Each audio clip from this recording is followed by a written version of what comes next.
Hi guys, Jai Shri Narayan, myself S.L.N. Srinivas Ramanuja।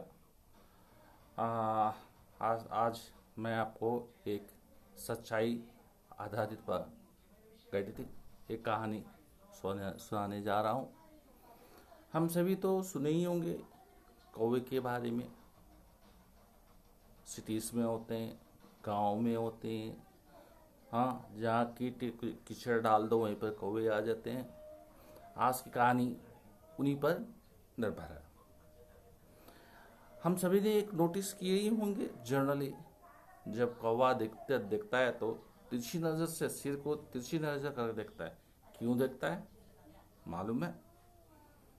मालूम होगा ही। फिर भी मैं उसकी एक सच्चाई पर आधारित काकासुर की कहानी बताता हूँ। काकासुर कौन है? फर्स्ट क्वेश्चन है। काकासुर होते हैं कौवा के पूर्वज। कौवा के पूर्वज है। आजकल जितने कौवे हम देख रहे हैं काकासुर को वंश का ही है। ये कहानी तब की है जब दशरथ महाप्रभु जब रामचंद्र प्रभु को 14 साल की वनवास सुनाए थे। वो अपनी धर्मपत्नी सीता को लेकर वनवास चले गए। वनवास में एक स्थान पर उन्होंने एक कुटीरम बनाए थे। कुटीरम बनाकर उस कुटीरम में निवास करते थे। कुछ दिनों के लिए वहाँ पर ठहरे हुए थे।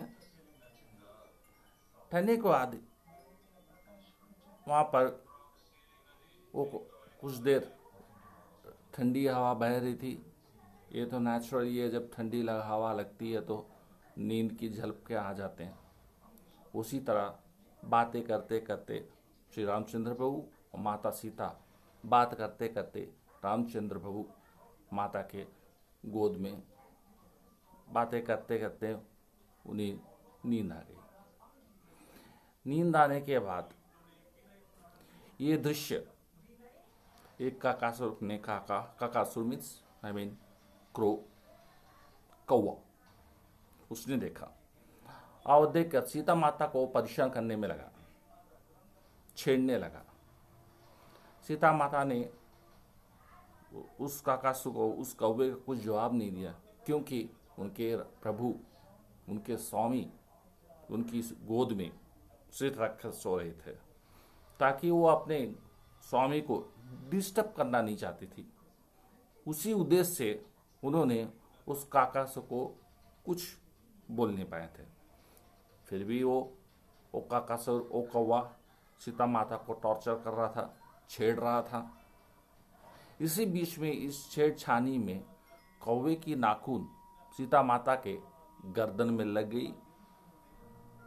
गर्दन में लगते ही उनका गला जड़ हुआ, खून निकलने लगा। खून निकलने के बाद एक खून की बूंद, कुछ बूंदे रामचंद्र प्रभु के उनके सिर में, उनके माथे पर 2 या 3 ड्रॉप खून की बूंदें गिरे। जनरली खून तो गर्म होता है, नरम होता है, वार्म होता है। इस वार्मिंग के चलते, इस गर्मी के चलते रामचंद्र प्रभु की नींद टूट गई। जैसे उन्होंने अपने आंख खोलकर देखे, माता सीता उनकी गले इंजोर्ड नजर आई, उनके गले से खून निकल रहा था। ये बात उनको सहन नहीं हुई। वो तुरंत गुस्से में आ गए और उन्होंने बाण निकाले और ब्रह्मास्त्र काकासुर पर छोड़ दिया।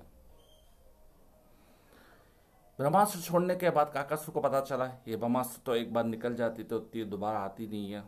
जो उसको आदेश देते हैं वो आदेश कंप्लीट करने के बाद पे बात ही आती है। इस दरबान काकासुर रोते रोते रामचंद्र के पास आए, उनके प्रभु के पास आए, उनके पास गिड़गिड़ाए, रोए, क्षमा मांगे। माने के बाद रामचंद्र प्रभु है, रामचंद्र जी है, उनके मन पिघल गया और उनको क्या गया, अपने ब्रह्मास्त्र को उन्होंने ये आदेश दिया कि वो ना मारे उन्हें, कौवा का वंश को नाश ना करे, ताकि उसकी एक आंख से अंधापन कर दे से। इसी दरमियान वो बाण जाकर उनकी एक आंख में लग गई। इसके चलते इस कहानी के दौरान काकासुर की एक आंख नहीं रहा।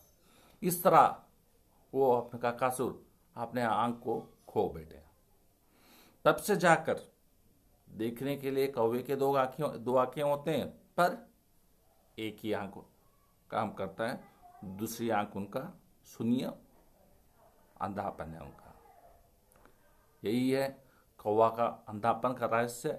यही सच्चाई पर आधारित पौराणिक कहानी है। इसी तरह के डिफरेंट मॉडल, डिफरेंट काइंड सच्चाई पर आधारित पुरानी कहानियाँ लेकर हर हफ्ते मैं आपके पास आता हूँ। जय श्रीमन नारायण।